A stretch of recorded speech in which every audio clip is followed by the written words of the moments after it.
Guys, আজকের ভিডিওটা খুবই ইন্টারেস্টিং হতে যাচ্ছে, কারণ আজকে মাটির তৈরি হাঁড়ি পাতিল কিভাবে তৈরি করে চাক ঘুরিয়ে।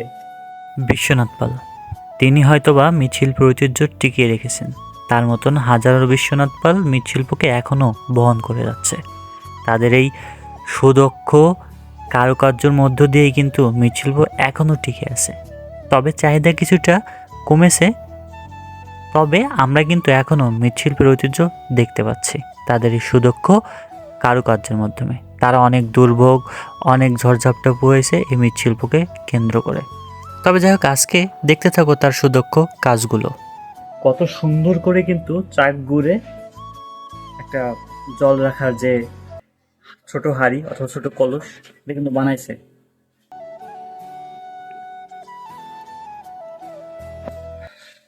ভাই, এরকম দৃশ্য অনেকটাই বিলুপ্ত।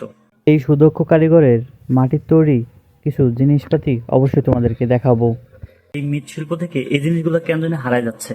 এখন আধুনিকতার ছোঁয়া আসছে, একটা এই চাক ঘোরানোর একটা মেশিন আছে, ওইটা দিয়ে করে, কিন্তু ওইটার চাইতে এটা কিন্তু ম্যানুয়াল।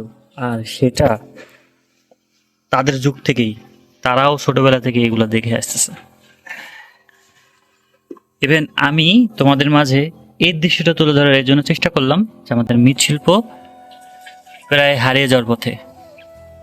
এখন মৃৎশিল্প হারিয়ে যাওয়ার পথে হলেও একসময় কিন্তু এই মৃৎশিল্পের আসবাবপত্র ব্যাপক চাহিদা ছিল, ব্যাপক জনপ্রিয়তা ছিল। তবে কেন যেন সময়ের প্রকোপে হারিয়ে যাচ্ছে এই মৃৎশিল্প। তবে এই মৃৎশিল্পকেই একসময় টিকিয়ে রেখেছিলেন এদের মতন সুদক্ষ কারিগর এবং এদের মতন অভিজ্ঞ সম্পন্ন কারিগররা, যারা মৃৎশিল্পকে যেন নতুন প্রাণ ফিরিয়ে দিত। মাটির তৈরি এই চাক ঘুরিয়ে মাটির তৈরি হাঁড়ি পাতিল, কত কলস, কত কিছুই না বানাইছে। মনে হয় জীবন্ত একটা রূপ দিয়েছে এই মাটির তৈরি জিনিসে। তবে আমরাও কিন্তু মাটি তৈরি মানুষ, মাটির মানুষ যাকে বলি, এই মাটির মানুষ এবং আমাদের মাটির এই শিল্পকে, মৃৎশিল্প এখনও নিজের অভিজ্ঞতা এবং পরিশ্রম দিয়েই ঐতিহ্যকে টিকিয়ে রেখেছেন বিশ্বনাথ পাল। তবে যাই হোক, সময়ের সাথে সাথে সংগ্রাম করে তিনি সংসার চালিয়েছেন এবং এখনও আমাদের এই ঐতিহ্য টিকিয়ে রেখেছে। এরাই হয়তো শেষ সুদক্ষ কারিগর, কারণ এরপর জানি না এই ঐতিহ্যকে টিকিয়ে রাখতে কারা এগিয়ে আসবে। আমরা তো এগুলো শিখিনি, আমাদের মতন হয়তো বা আরও কেউ শেখে নেই। তবে এরা এই ঐতিহ্যকে টিকিয়ে রেখেছে। এই ঐতিহ্যকে আমি তোমাদের মাঝে তুলে ধরার চেষ্টা করছি। এই হচ্ছে আমাদের পাল সম্প্রদায়ের জীবনযাপন।